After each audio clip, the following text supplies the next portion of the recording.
Speaking of Portland, what do you think? What they got back in return? I don't think it was all. I don't think it, like I said earlier. I don't think it was the best possible deal. I think the Miami deal was much better. I think maybe after they trade Jrue Holiday, okay, then I can see the full complete package.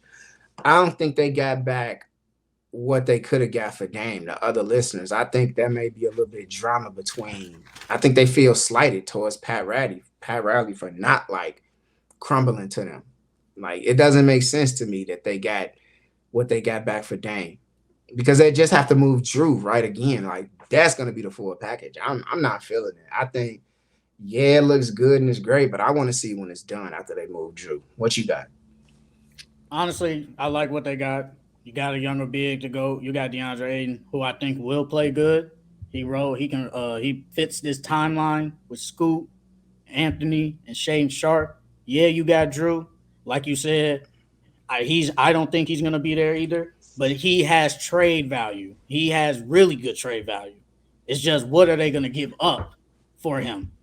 I hear a lot about giving up a first round pick. They say he's at least worth a first. He's at least worth a first round pick. And that's what you probably gonna get him because he doesn't fit the timeline. He doesn't fit the timeline for this team. He's 33, whatever he is, 33 years old.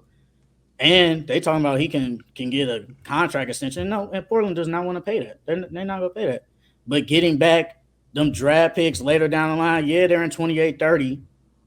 But I think we don't expect the Bucks to be good in 28, 30, or at least not be raw at least.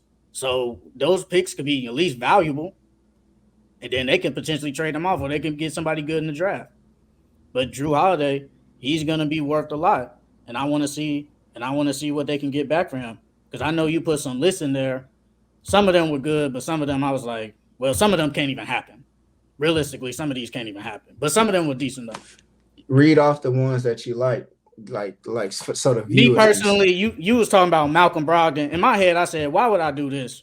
Because if I'm just gonna take Malcolm Brogdon, who gets injury, yes, his salary is way lower than Drew's, but it's like if I'm gonna get Malcolm Brogdon the You got to first, read off the full context so people know what was said. You like they have to know the full details, Sheldon. can I go back to what I was saying, please? Can I go back? All right, thank you. Like I said, if I'm gonna give you because you put in Malcolm Brogdon the first round pick, if I'm just gonna get back that, if anything, you at least gotta add a second pick. Or I'd rather just keep Drew because Drew is better than Malcolm Brogdon. He's better than him. Yeah, his I'm salary is lower, but it's like if this is what I'm gonna get, I don't want that. Mike Conley, Mike Conley is like, you it's a said you salary add dump. first round pick to it. It's like I think honestly it's gonna be two first round picks. Honestly, Kobe White, he just signed a six, so you can't even trade him, so that can't happen. You mm-hmm. Kilo, you put him in there. They just signed him, so you can't even trade him until January 15th. So those don't even exist. But the Well, other two is it could like, still happen. how can yeah, January 15th though.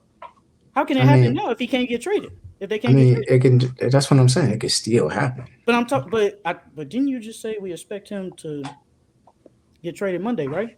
That's what I'm saying. I put my timeline on it, but Okay, then. I'm So still imagining offers that can okay, happen. but I'm just talking about these two specifically. Yeah, If we're expecting them to, but if my list wasn't just saying like when I made that list, it wasn't about like this timeline. This is what I think is going to happen within this week. That was a list from, you know what I'm saying? Like you're saying you're taking out of context what I said now versus what I said previously. Like you only was talking about Malcolm Brogdon. I'm just talking about Kobe White though.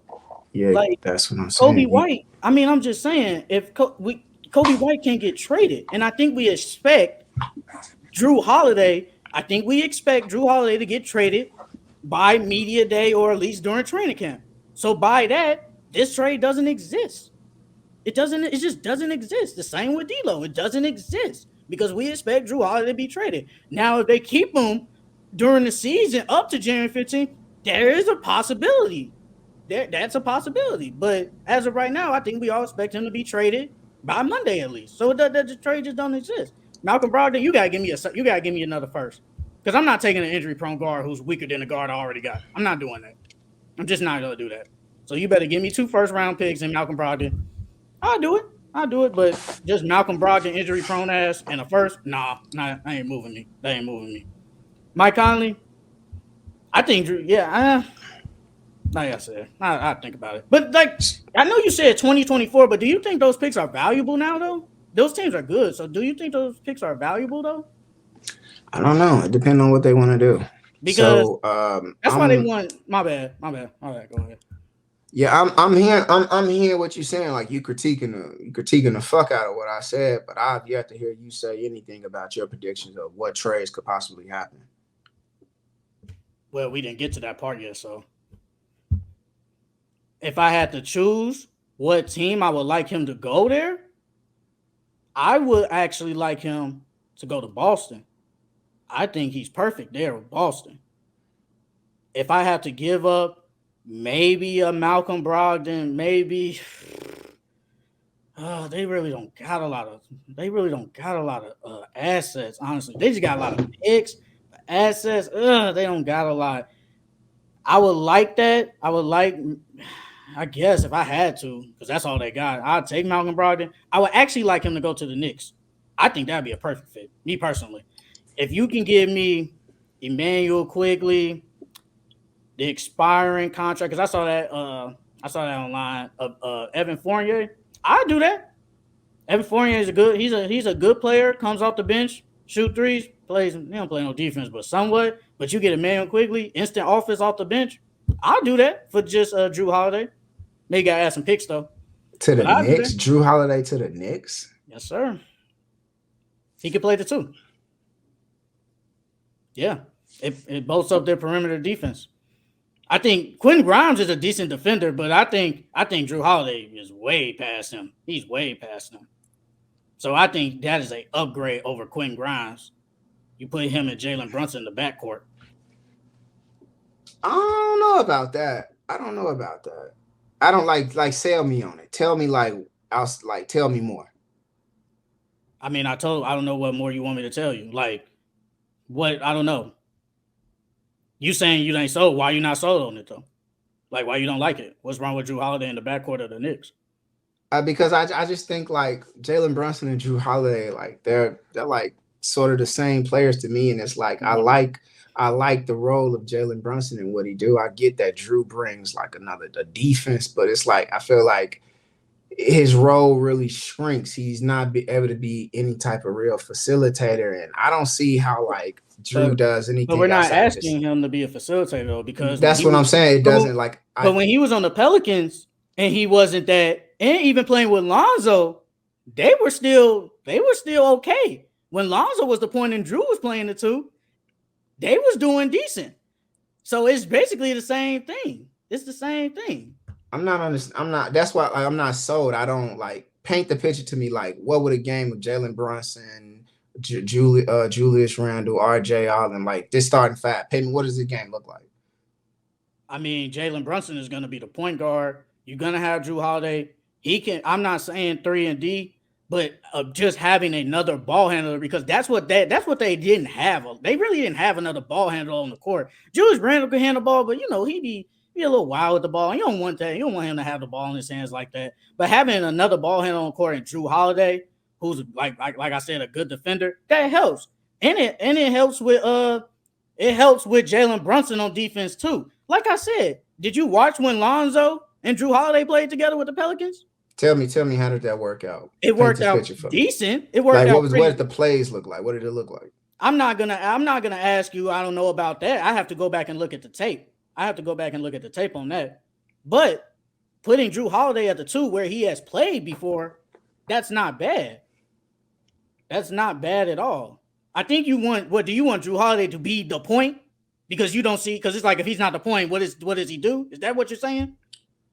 Well, I'm saying like I don't see how like that does anything for the Knicks. Like I get it. Like you're trying to recreate that New Orleans team, Lonzo, but I don't think that you really need that, because it's like the Knicks. The Knicks need more offense. They need more offense, and Jrue Holiday doesn't do that.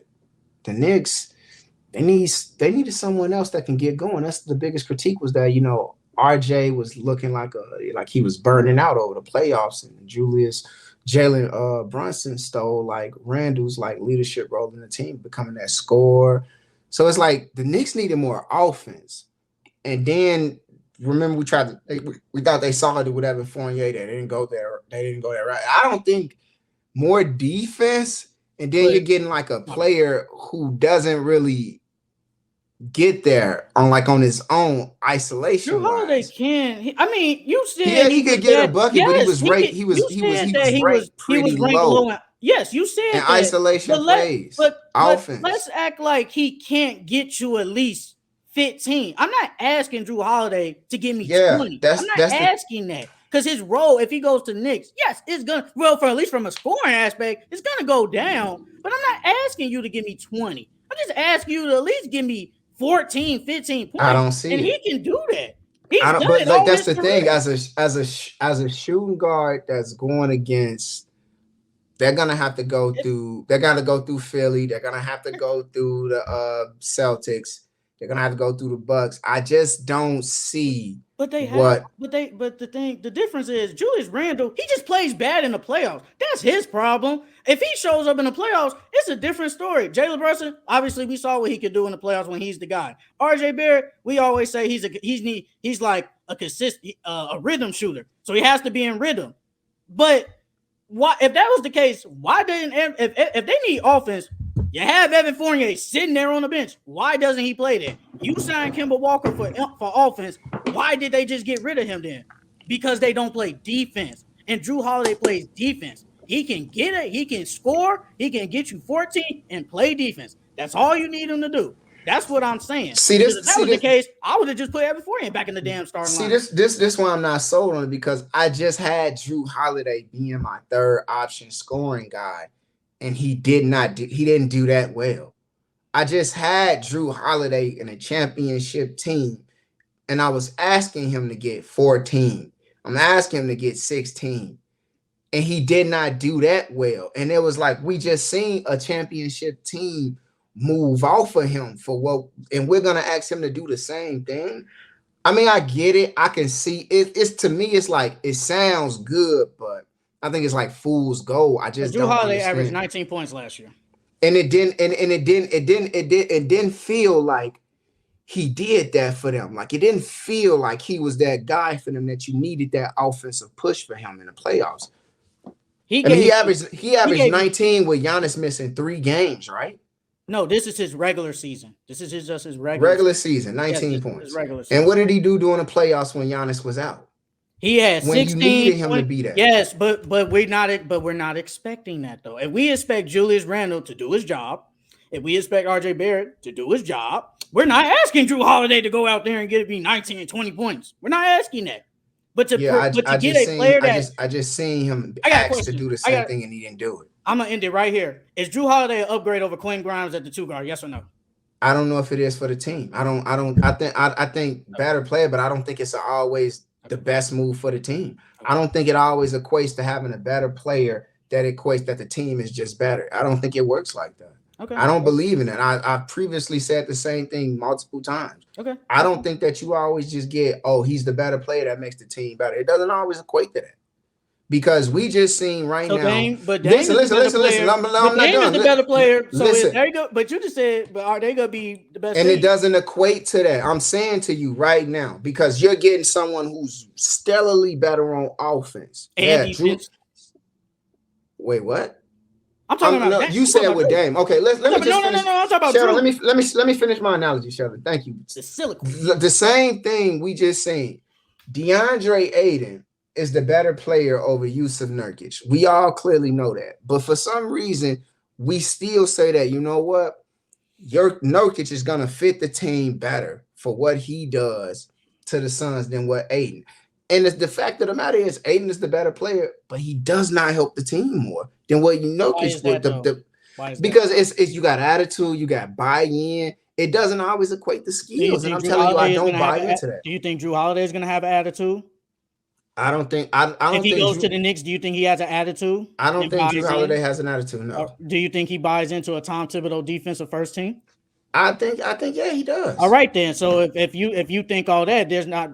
comparing Jrue Holiday and Aiden is just that's not a good. That's not. No, it's not. It's not That's not a about. good fit. It's about. It's about the point, Sheldon. It's about my point of saying that just because you upgrade the player doesn't mean that it just equates to success. I think, you like to use the word opinion a lot.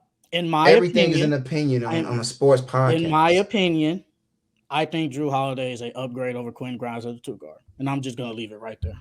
Okay, yeah. So what's the other teams you think Jrue Holiday would fit with? You I said said the Celtics. Celtics. You said Knicks. I think he fits the Heat culture, but I'm not. I'm tired of talking about the Heat. They do dumb stuff, so I think he fits there because their point guard position isn't strong. It's not strong. It's not strong enough, bro. Come on, bro. Jrue Holiday is an upgrade over Kyle Lowry. Yeah, he is. He is an upgrade, bro. If I can get an upgrade, I'm gonna do that.